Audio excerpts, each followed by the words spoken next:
চিড়া কি রোগীর খাবার নাকি বোরিং খাবার? চলেন তাহলে এই বোরিং খাবার থেকে তৈরি করব দারুণ কিছু। চিড়ার এই রেসিপিটি তৈরির জন্য প্রথমে কিছু পরিমাণ আলু সিদ্ধ করে নিয়েছি। আলু ভালোভাবে ম্যাশ করে নিচ্ছি। মিহিভাবে ম্যাশ করতে হবে যাতে চিড়া সহ অন্যান্য উপকরণের সাথে ভালোভাবে মিশে যায়। এখন নিয়ে নিচ্ছি চিড়া, যা আগে থেকে ভিজিয়ে রেখেছিলাম। এখানে আমি বড় কাপের 2 কাপ চিড়া নিয়েছি। সাথে দিচ্ছি ম্যাশ আলু, কুমড়া শাক কুচি, কাঁচা মরিচ কুচি, পেঁয়াজ কুচি, বেশি বেশি 1 চা চামচ লবণ ও 1 চা চামচ সাদা গোলমরিচ গুঁড়া। সবকিছু একসাথে ভালোভাবে মাখিয়ে নিচ্ছি।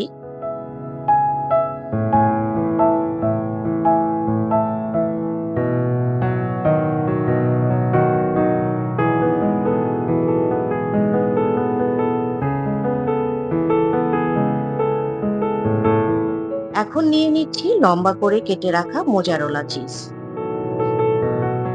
এখন হাতের তালুতে কিছু পরিমাণ চিড়া নিয়ে তাতে মোজারেলা চিজ দিয়ে ওভাল শেপ করে নিচ্ছি। আপনি আপনার পছন্দ মতো শেপ দিতে পারেন। চিড়া কিন্তু পুরোপুরি ভেজানো যাবে না, একটু শক্ত ভাব থাকতে হবে এবং চিড়াকে অবশ্যই ভালোভাবে বেছে দিবেন যাতে তুষ না থাকে। এখন একটি ডিম ফেটিয়ে নিচ্ছি। নিয়ে নিচ্ছি তেল। ডুবো তেলে ভাজতে হবে যাতে ভেতর থেকে মচমচে হয়। এখন ডিমে গড়িয়ে তেলে ভেজে নিচ্ছি। সোনালী রং হলে তুলে নিব।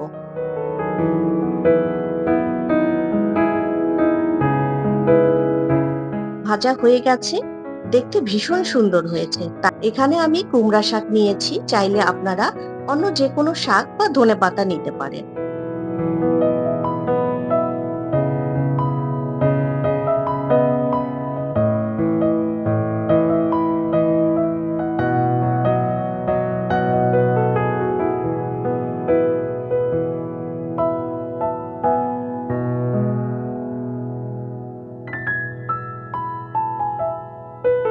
আলহামদুলিল্লাহ।